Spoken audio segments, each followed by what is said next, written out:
Well, hello and welcome to Top Dice. It's been a couple of weeks. How's things going over there, Alan? Going well. Yeah. Busy, busy, busy, busy all the time. Hot all the Brilliant. time. Yeah. And just cracking on, really. It's yeah, enjoying the summer, going up to Scotland in just about 2 weeks, going up to Scotland for a week, which I'm looking forward to. So Whereabouts in Scotland are you going to be heading to? Any specific? we are not 100% decided yet, but I think largely West Coast. I want to go to Islay. I'm a big single malt whiskey fan. Yeah. And I'm a friend of Lefroy, so I own a square foot of Islay, which I'm not sure whether it actually makes me a Scottish lord or laird or not. But We'll even take it. so, it will be nice just to go. I'd love to see the distillery, and I'm sure I'll be able to pick up a special bottle or two. So Yeah, very, looking very forward to that. Yeah, it'd be nice. Be nice. well. Any gaming going on? Actually, no, not recently. We've had a couple of cancellations. I've had stuff going on in real life, and last week our host for gaming was not well, so we had to cancel at the last minute. So there's not been any gaming going on, but I have been able to do a bit of work on the Castles and Crusades thing that I'm developing. So, Excellent. so Similar story here. But basically, I'm writing stuff in anticipation for autumn and bring it on. Still looking at Daggerheart. That's really grabbed my attention, and it right, seems grabbed people's attention also at GenCon. So yeah, watch the space on that. There are a few things about it that I really, really like, and it's going to be interesting to see how it actually sort of works and pans out. That the only other gaming I've actually been involved with, dare I say, is with Magic the Gathering, the new Hobbit release. So hmm, oof, okay. yeah, so yeah, that was I reacquainted myself with that at weekend. How was it? I mean, I played it many years ago, decided it wasn't for me, but there are so many people who absolutely love it. How did you find it? Well, the last time, a bit of history. I obviously used to run Preston Games back in the 90s, and about 1993, 94, Preston Games got into Magic. It started in 92, so we weren't there right at the beginning, and I actually played quite a lot. And we hosted quite a lot of tournaments, and Hmm. I got quite good at it. But as things go, you sort of drift out of it, and it's a long while. It's 20 odd years since I picked up a deck in, shall we say, in hostile territory, and I did so at weekend and managed to whip several people's butts, to be quite blunt. So not less a touch. Very interesting set of cards. But the thing I like about the cards is the visuals on them. And Yeah, I was actually sort of there looking through the cards. I was actually thinking, and we're back to this old cards sort of situation. They're very good visualizations for the One Ring or mm, the Middle Earth game for fifth edition or any right, fantasy game actually. Uh, right, and it just sets the scene if you just sort of say, well, this is the landscape you're actually seeing, and you show all the land cards, and it does actually work, and you get a sense of what's around the character. So yeah. yeah.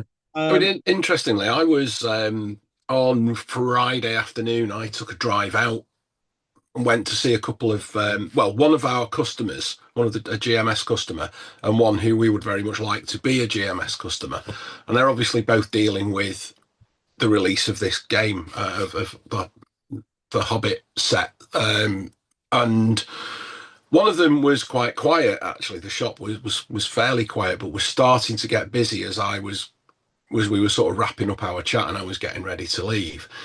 And then we went over to so that was at the Lizard's Lair Gaming in Crewe.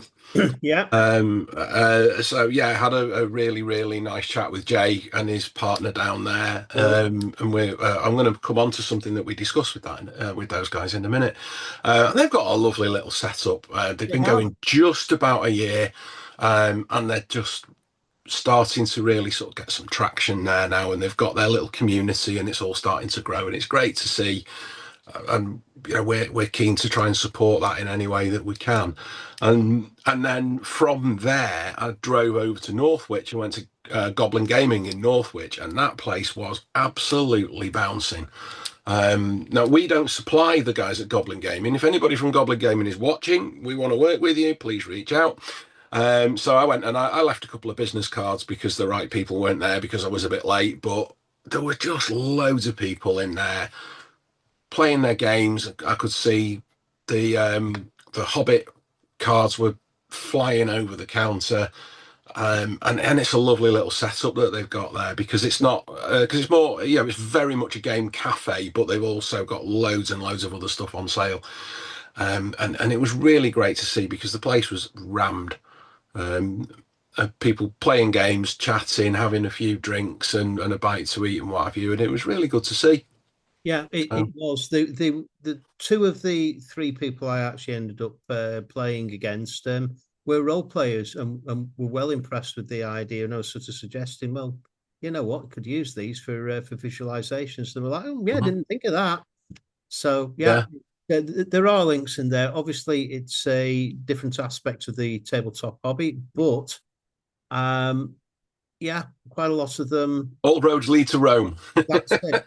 And if you can pull them into the tabletop role playing side, well, happy days. Two of them already were, and the third one, I mentioned it briefly, and they were aware of it, but not really. Didn't know where to go, so I just said, take a look at the books on the shelf. So there we go. But we've also had GenCon. Yes. So we've had a lot going on there too. Yeah, where do we start with GenCon? Well, D&D is the obvious one because we were saying that we expected there to be changes, and bang, we were the Mystic Megs of role-playing top dice shows, weren't we? We got it right. Didn't see that coming. Yeah. So we've got the D&D Icons Initiative, which is Weiss, Hickman, Gygax, etc. Yeah, which are all going to be sort of working on new stuff. You've got the third-party official, so you've got Wizards of the Coast have deputized Ghostfire, Cobalt Press, etc., to publish the official to publish a official setting book. Yeah. Dark Sun Revival. Interesting one. Yeah, I didn't. It'd be very interesting to see how that actually is going to go. Now they've said it's going to be 18 rated because of the subject matter. Yeah. So let's see what happens on that. For World of Warcraft, that was another new one that was launched as the first crossover program. Yeah. Star Wars. So yeah, I know we're both fans of the D6 West End Games version. We've had I know there were some people saying how innovative it actually was, but we've actually had a D20 Star Wars as we were talking before we started recording already. So not especially new, I wouldn't have thought, but quite a lot of new stuff that's happened since the D20 system came. Yeah. So we'll see some very interesting new stuff actually out there. And it's how it's going to sort of pan out that. Yeah. I mean, it's like anything that we said it before, haven't we? Anything that brings somebody into our hobby has got to be a good thing.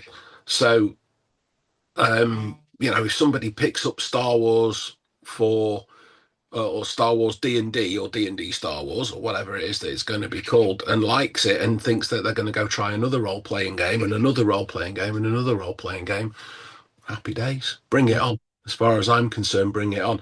Am I going to play D&D Star Wars? Unlikely. If I want to play Star Wars, I'll get my D6 Star Wars books out and use them. But well, Fantasy Flight Games, just to stress, they have not lost the license. They are the main Star Wars go-to company. This is just a one-off deal as far as we're actually aware for now. So it's another option for someone who wants to actually sort of play with a set of rules. So and you know what? Thinking about Fantasy Flight with that, if you've got, any Star Wars game, in fairness, you could probably go on eBay, pick up a copy of Imperial Assault for not a lot of money. And you've got tiles for making maps, and you've got minis, and then you've got a set of role-playing rules to go with it. Yeah, What else? What else do you need? exactly. Darn sight cheaper and better sets of floor plans than Wizards of the Coast did previously with their the previous adventure sets. So yeah, again, do you know what? I like Star Wars. I'll give it a look. Can't say fairer than that on that one. Mhm. What else did they? Oh, it was a black. They announced it like a black label setting, which I presume Dark Sun's going to sort of come under, didn't they? That was Mike Mills, and more mature settings. So yeah, that'll include Dark Sun too. But there Yeah, were other games as well. Daggerheart, that seems to be eternally popular. That did well at the Ennies. yeah, Um, in fact, the Ennies outcomes were quite interesting, weren't they? Did you take a look at those? yeah. Really interesting, actually. So, Ghostfire Gaming, who've picked up the Ravenloft license Yeah, for D&D, they've just really they've finished delivering Drakkenheim.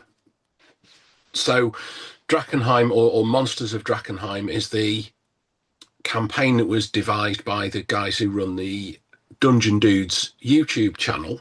yeah, So the Kickstarter campaign's been going on for a couple of years now. I think PDFs were delivered sometime last year.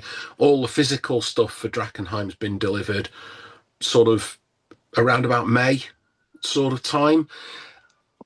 We've picked up all of the Drakkenheim stuff now for distribution, and it's going absolutely great guns. And that Monsters of Drakkenheim won the Gold Any Award for. Hang on, I'm going to get the actual wording here.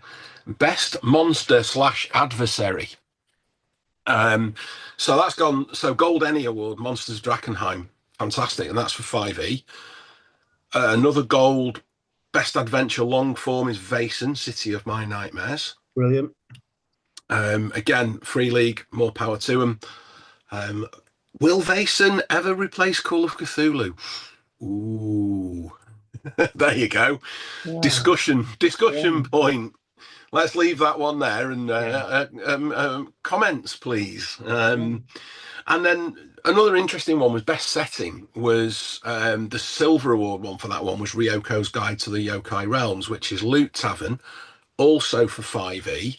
And that's the one that won the best setting or best adventure supplement at UK Games Expo. So, yeah, remarkably popular. So, Very, mm. very. There was a lot actually. There So, are obviously a host of, there's a load more awards, isn't there, at the Ennies as well? So, and also the different games there. We've talked mainly about D&D there, but you've got the new Paizo modern horror yes. game, 13 Omens, which is it's got quite an interesting mechanic with it, where you as the threat increases, you're sticking dice into a bag, and dice are being drawn, and if you draw one of the 13 Omen dice, then things go very pear-shaped for you, which I think is a great idea. Very different. Draw Yeah. them, get it bad, oh boy, trouble. Um, Cosmere again. There's a new Cosmere game announced as well, which Hmm. is into the Brandon Sanderson books. Yeah. Dungeon Crawler Carl, the role-playing game. Yeah, okay. Um, Jimothy, the the raccoon, appeared in quite a few different games as well. He's become a bit of an internet sensation as this little raccoon person. It's a what now? The first I've heard about that. Maybe am I Look out up, of touch? look up Jimothy. Absolutely lovely. It's a great little real life raccoon that's ended up being adopted by several different role playing systems, and I think it was Mutants and Masterminds he's appeared in as well now. So there was Right. a special Jimothy Mutants and Masterminds character sheet for him. Anyway, that's by and by. Dungeon Crawl Carl, Cyberpunk Red. There's new supplements and content for that, Yeah. and Star Trek Adventures releases. That was one of the big ones from Modipius. So just loads going on. Magic the Gathering RPG crossovers, Lord of the Rings RPG. Lots of times on that side. Warhammer RPG showcases from Cubicle 7. Yeah, And of course, Paizo was there big time as well with their Starfinder and Pathfinder, as well as the 13 Omens. So it was yeah. quite And Free League released Invincible, didn't they, invincible. Yeah, that was at another GenCon? one, which is just absolutely huge. And there was the drone light show over It looks impressive. which was just absolutely. Do you know what? Mad stuff. Absolutely crazy. Absolutely love it. Just something very different, very unusual. Mm, yeah, yeah. Lots of very interesting stuff. I'd have loved to have gone. Wasn't my year for it. Next year probably won't be, or the year after that. But at some point, you never know. I might have. Yeah, I must admit, I'm trying to convince the gaffers to let me go and just go and schmooze my way around Gen Con. But yeah, so far no dice, but pun intended. Yes. But yeah, yeah. Give it So time. yeah, I'm going to segue. It's my turn to have the neat segue now. I'm going to segue into something interesting, which is a new release from Elfling Games. Aha. So now Elfling Games is the kind of family game oriented brand, shall we say, which has come from the same guys who are behind Nightfall Games and Wordforge Games. So Nightfall Games is Slay Industries. They did Terminator, Stokerverse, a whole bunch of really good games, but I guess with a kind of a horror or at least an adult kind of theme. But Elfling Games is the new brand that they've brought out for the more family games, and they've come out with a couple of absolute crackers. One, these are educational role-playing games, or ERG, or educational role-playing game books. So I think it's sort of very story-driven RPG for youngsters. So it's aimed at families when kids are 6 and above to get them into the idea of role-playing. And the first one is Pirates in a Barrel, which teaches kids about now the phrase that they use is the golden age of piracy, which I've never been comfortable with because my personal opinion is, these guys are pirates and they rob and kill people. Should we be venerating them? But there is no denying the popularity of the pirate, and from all angles and all kinds of media, games included. Pirate Borg most recently has gone absolutely crazy. Pirates in a Barrel takes the educational side, and it's how pirates operated. What did they steal? Where did they go after they'd stolen stuff, and what did they do? So you've got the kind of adventure on the high seas kind of idea, as well as actually teaching youngsters Yeah. what really went on, which I think is perfect. It's a great blend. And then the other one they've got is called Greeks in a Horse, which is a classical Greek history. So not so much your mythology, but your Trojan War, and you're obviously going to be popular with the Odyssey movie coming out at the moment, out there and doing very well.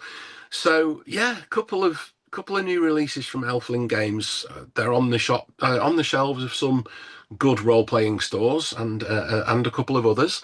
Yeah. So As always. as we say. So yeah, take a look at it. I think if you've got a family or if you've got a youngster that you're trying to get into gaming, they're 10 quid. It's got to be Oh, worth it. It's got to be worth a shot, hasn't it? it's more than Um, worth a shot. And do you know what? If it keeps a local game producer going, brilliant. yeah. Well, I know that there's more in the pipeline. Yeah. And because of the tie with Wordforge and Nightfall, there's a lot behind it as well. It's not simply somebody having a great idea and managing to get a couple of books out.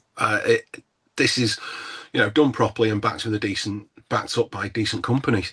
So yeah, look, more power to them. I hope it continues to go well, and I know there's going to be more coming from them in the same series. And other new releases, the only other really new release I'm going to talk about, kind of already touched on, which is the Monsters of Drakkenheim thing, which is more than just one book. So that's obviously the hardcover book itself, and then there's a map pack, Layers of Drakkenheim, a monster card deck, We love cards, a dungeon book, and a kind of player's guide to Drakkenheim as well. And these are all out now. That's gone into distribution now that all the physical stuff's been delivered to Kickstarter backers. Well, so there you go. New releases all wrapped up in one easy segment. it was. We kind of we would all do that at the start, and we've done. Do you know what? We might start doing them in the middle because it's interesting. So what I'm going to sort of throw out. But then we've got to think of segues, though. Yeah, well, that's it. But you've just got me thinking on something.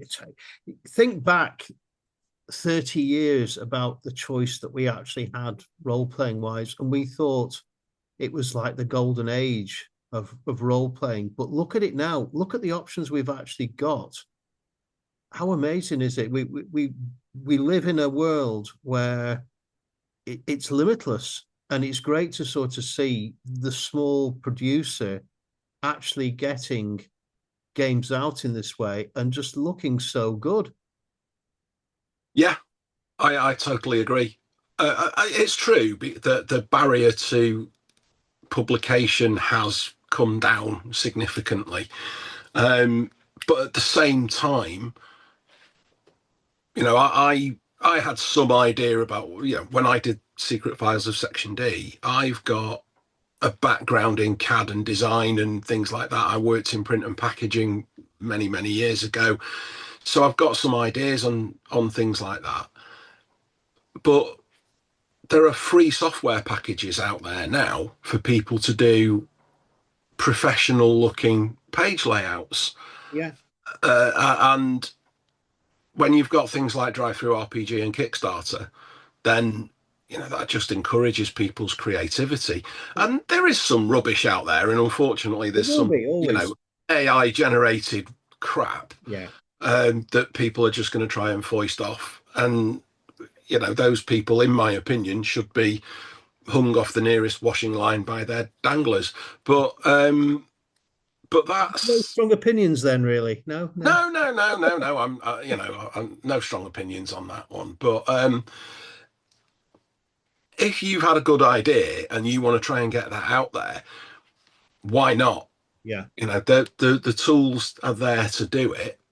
And I think if you approach it with a professional attitude, you'll make some sales, or you'll produce something that somebody else will say, do you know what? That's really good. Let's work together on that. Yeah. And I think that's how a lot of creativity in our industry and in our hobby is coming to the fore now. I think it's fantastic. It's great to see it. You take a look at Gallows Hill and all the other indie supposed games out there. Dell from, again, Broken Rat Games, Jason Lassard, and the production value and the quality of it, you can't fault it. It's absolutely spot on, and we're just in, and the price of it as well. The price points are invariably excellent for what you're actually getting. Next Section D, it's my argument will be 30 years ago, even if you had that idea Savage Worlds was about, it probably would be quite difficult to get a book of that quality out there back 30 years ago. Today. Yeah. I wouldn't have. Well, I didn't really know where to start when I've there's a guy who's known in the industry and particularly known in the West Midlands and on the con scene, a guy called Simon Burley. And Simon, well, I know of him. I've bought several of his games. Yeah, Simon was, I think his first game was Golden Heroes, which was in the end was published by Games Workshop and was probably great at the time, not so great now, unfortunately, for Simon, because Games Workshop have been a bit naughty. But Simon was the guy who he played the first couple of Section D things that I ran at a convention, and he said to me, "You should publish that." Yeah. And when COVID came around and my recruitment business is gone overnight, it's like, well, I'm never going to get another chance to do this book. So right, what do I need to do? How do I do that then? Exactly. So it was great fun learning, Yeah. and I'm super proud of the book. With good But cause. I always set out to.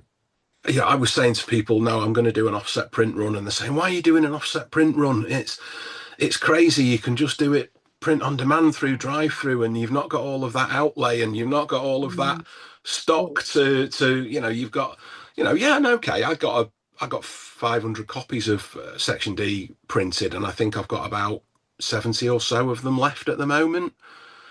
But that offset print run was paid for with a Kickstarter, yeah. and the rest of it is now going into doing other things. But I started from a good idea and a few bad puns, and that was it. Yeah. Off we went. Yeah. And but then like you say, that a lot of them do, don't they? Well, Gary Gygax started out with an idea, didn't he, and said this war game. What if we That's it. instead of Yeah. playing a regiment of these fellas, why not play an individual character? Yeah. Which Um, makes, yeah, for us now makes sense. But at the time, people looked at him and gone like, what? yeah, Why? yeah, and and people like Greg Stafford and Kevin Simbaida and all of Mark these Miller, yeah. guys Yeah. who just Mark Miller who just had these ideas and thought, do you know what, we can do that, Yeah. um, and they knew how to do it. So I think it's fantastic that so many people get the opportunity. Well, again, it just shows where we actually are and how wide the hobby is spread. Um, and we're on, of course, there's another session where we're on to RPG a day currently this month. We're well into it as it stands. We're actually on day 11 on the day of recording. Mm. Now, RPG a day 2026, they've gone for a bit of a different format. They've gone for a descriptor of a non-player character, a player character.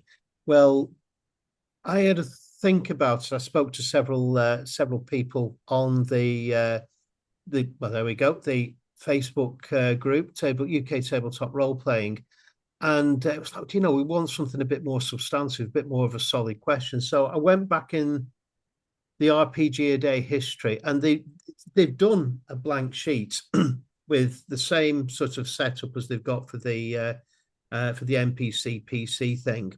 And I put on that. I thought, well, do you know what? We'll use that. So I went back. I mined old ideas that they've actually had previously with the standard questions rather than just NPC descriptions. And we've come up with a set of 31 questions. And today, the question on day 11 is the weirdest RPG or RPG related item that you own or have come across. And we've had 44 responses as of this time and this moment. You know Actually, what you've got to be thinking now. I'm going to have a look. well, we've got all sorts. Now, the first one I've got up whilst you're actually looking is from Alexander Barona. Hopefully, I've said that right. He owns the White Book for Faltus. Paltus, whatever you want to call it, the original third edition one, the pre-printing mock-up that's entirely blank to test the binding and pages with the great Monty Cook squiggle, and accompanying paperwork in comments, including a Coke cancer scale for the pic that tickled me. So there we go. He stuck a pickup of it, actually. But Mm-hmm. we've had all sorts. Weirdest game product from Lewis Griffiths is probably the literal cardboard tricorder made for the Star Trek FASA role-playing game. Yeah. Published in 1984. I remember that well, with the dials at the side to get everything coming. Oh, gee, that was just mad. Chris Vokins, the Dallas role-playing game. I know. What? The only I one mean, my wife is interested in. I mean, what? What, Uh, what do you do with that? well, Um, an SPI one from memory does exist, or did it? Well, did exist. It's most been landfilled now, I think. But oh, goblins. which was, I think that's talking about GURPS Goblins, which is a really odd game where you play Victorian urchin goblins. That's the GURPS Goblins one. For a Fagin type boss, robbing gentlemen, robbing warehouses, and even some investigating some dastardly events. Although he mostly stuck to crime and avoided these things, quite odd. Tales of the Floating Vagabond, absolutely bonkers. Great set of stories, by the way, as well. Yeah. It's science fiction classics. Oh, I own a copy of Hull and Buttery Wholesomeness, the supplement. That was from Black Dog Games, which is the adult imprint of White Wolf. But probably the oddest RPG I own that I've actually played is Flatlands by Marcus L. Rowland, absolute legend, Marcus Rowland. Judge Dredd, right? Two-dimensional shapes, or it might actually be the Diana Warrior Princess RPG as well, also by Marcus. So there we go. Yeah. Steve Turner mentions Amber. Now, have I got this right? Was Amber the one that was a diceless game? Yeah, it was indeed. And I can't remember. Did you use coins, or did you just have to try and persuade people that you'd succeeded? Was it that one? Yeah, you talked it through, didn't you? Yeah. That particular one from memory. I only ever played it once, but it was. Do you know what? It was so popular. We sold lots of copies of it back in the day. Right. Yeah. And I'm looking for some help on this question, and I've not posted on the site on the group because maybe I'm a touch embarrassed about it. I can't remember, but I do remember that I've played a game, and in this game it came with a wheel, and there was just a load of numbers on this wheel, and I don't know whether. I'm trying to remember if you rolled a dice and then you moved the window round to the number that you'd rolled, and then it gave you a load of different results or something. But it was there for calculating like damage and critical hits and all this kind of thing. And it was back in the sort of, it would have been an early 80s kind of game. And which, it's at the time when there was some super crunchy things out there, things like, Aftermath and FTL 2448. You remember that? Gosh, yeah. And there was some proper super crunchy games out there, and it was definitely in with one of those. But so I need somebody to remind me what was the game that had this calculation wheel that went with it. Because there was definitely one. There was definitely one out there. Yeah. Oh gosh, it wasn't fastened to the box or anything like that, was it? Do you remember? Or... No. It was just in. It was definitely a boxed game. It would have had to have been a boxed game, but honestly, I can't remember the genre. I can't remember. The only thing I can remember was this bloody wheel. And obviously it dominated the game. Must have done, because I can't remember anything else apart from this damn wheel. So somebody out there is going to watch this and go, I know exactly what he's talking about, and it's this. There will be someone out there, and so if you please let us know, because I'm now dying to know what that would be. And do you know what? If somebody can tell me what it is, I might even see if I can get one. And we can do a show and tell just to exactly, we'll do a round of combat with it. Maybe that's what we could do a show about, actually, isn't it? We could just sit there and we just show up a weird thing that we've got and say, right, what's that? It's who can come up with the weirdest. How does this relate to? I think the weirdest that I've come across, there's two. Most recent, there's the Monty Python role-playing game, which is just absolute bonkers. Head of Light Entertainment is the games master, and the other one was probably the Bullwinkle and Rocky role-playing game. Okay. Which is probably one of the saddest excuses for a role-playing game I've ever come across. It was a TSR one. Right. And it came with face masks, so it was quite disturbing on so many different levels. Thinly veiled Cold War euphemisms. That was probably, those two are probably the weirdest. So we've got an older one and a new one, and we need to find out what what this wheel is all about as well. We need to invent the wheel or reinvent it. Yeah. I'll tell you one thing that I know is definitely was definitely a thing. I never had one, but I do know people who did. Do you remember the 100-sided die? Oh God, yeah, they never stopped rolling. Yeah, exactly. Why did we have those things? They just, you roll it, and like 5 minutes later, it's still tottering around the table somewhere, and you've still not, and you've you've got still to not got a work out number. what the number actually is on the top because it's so So tiny. Yeah, yeah. yeah. That was It's it. like Mine was a Zocchi dice, my D100, and I got it just for Call of Cthulhu. right. Yeah. And then promptly decided it was time to go back to the percentile dice. Hmm. Yeah. But you've got to give Yeah. these things a So it try. took me 5 years of gaming to actually buy a pair of percentile dice. I'd just roll a D10 twice, me. Yeah. But initially, that's what you did. You Yeah. just didn't do anything else. It was actually end up One gets using the nostalgic. oh God, it was the Twilight 2000 dice. I ended up using the very sharp pointy Yeah. Hmm. for I've ages. actually got a pair of those. I might even have them right here. From my original Twilight 2000 game. Hang on a minute. I'm going to open my Very little there was a pale box white of and one brown. I think of mine. That was I'll the open my little box of nostalgia here, and we've got one there. I've got a green one. a green one. That's And that appears to be the only one that I've got here. but very sharp. We can do a lot of damage with Yeah, that. yeah, yeah, yeah. Can imagine that.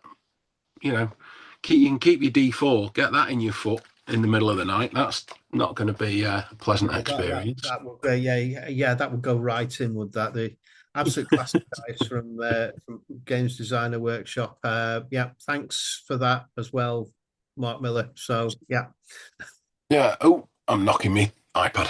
It's and you know though, I was in a little second-hand second-hand comic and bookshop actually up in Derbyshire, and about 6 months ago, and they had a copy of Twilight 2000 on the shelf in the box. Now, all my gaming group when I was in my teens, we loved Twilight 2000, and a fair few of us bought it, myself included. But the box just did not last. The box did not stand being dragged to more than a few game sessions. no, So I actually found one in the box. And the box itself, it's a tiny bit tatty, but it's not too bad. So I thought, you know what? And he wanted 15 quid for it. I'm having that. got to. And it still had the dice. It still does have the dice. It's on the shelf up there. And the character creation worksheets that you used to have with it, because why wouldn't you? That's how crunchy our games were, wasn't it? That when you had a character creation worksheet to actually create a character. Yeah, very, very, very much so. It's supposed to. You youngsters, you don't know how you've got it going these days. No, it's Lex Arcana. Actually, the Roman RPG has a similar sort of design sheet, and that confused the hell out of me and put me off the game for so long. But I'm really glad I finally sort of persevered with it and gave it a good look.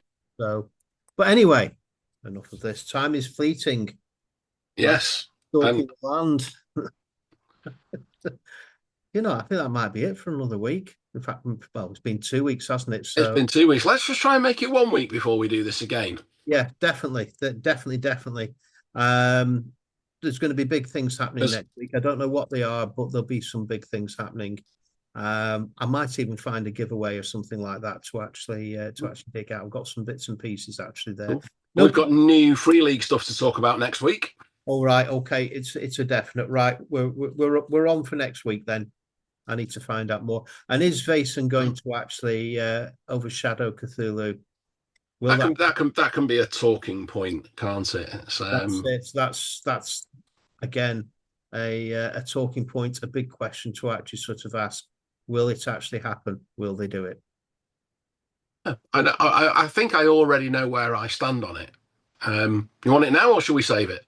Go on. Yeah, let's very quickly, just before we say adieu, farewell. I don't think Vaesen would ever overshadow Cthulhu, but what it's going to do is it's going to get a whole new generation of players into that kind of gaming. Yeah. And I think you'll see both systems on a level, because Cthulhu is a perennial. Yeah. It's never gonna, like the god himself will never die. But Vaesen and Year Zero, there's so many games for it, and it's so well supported by amazing quality products, and it is getting the new generation. That's the thing, is it's getting the next generation of gamers. And of course they do that starter set for 25 quid. Well, when they've got it, it's been out of print for about 3-4 months now, and we're waiting to get more of them, but you can get a starter set for Vaesen for 25 quid and get into it, Happy days. So there you go. That's my opinion. I don't think it will ever overtake, but I think they will stand side by side. Well, I see Vaesen as the new Chill RPG, the current iteration of Chill. Yeah. Just simply because, and I'd love to see a full modern day version of Vaesen appear. I know that flies in the face a bit, but I reckon that could really do some good things. Maybe people think differently. Maybe 13 Omens from Pathfinder. That might be it. That does sound pretty cool. That Shiver is putting up a good fight, very much a minority game, but the dice mechanics in that, do you know what? Very novel, very interesting. Mm-hmm. I think the 13 Omens from Pathfinder, from Paizo, they've actually pulled some ideas from Shiver and brought it over. It's again just interesting with the dice, which pay £50 a pack for. Here we go again. Yeah, but anyway, that's as it stands. Do you know what? That's it. And on the subject of dice, we'll call it a night. So we'll wrap it up, but only on the top dice. Hey. Yeah, get it in there. Well, thank you very much for listening, and it's goodbye from him. And it's goodbye from him. Happy gaming, guys. Take care. Bye-bye.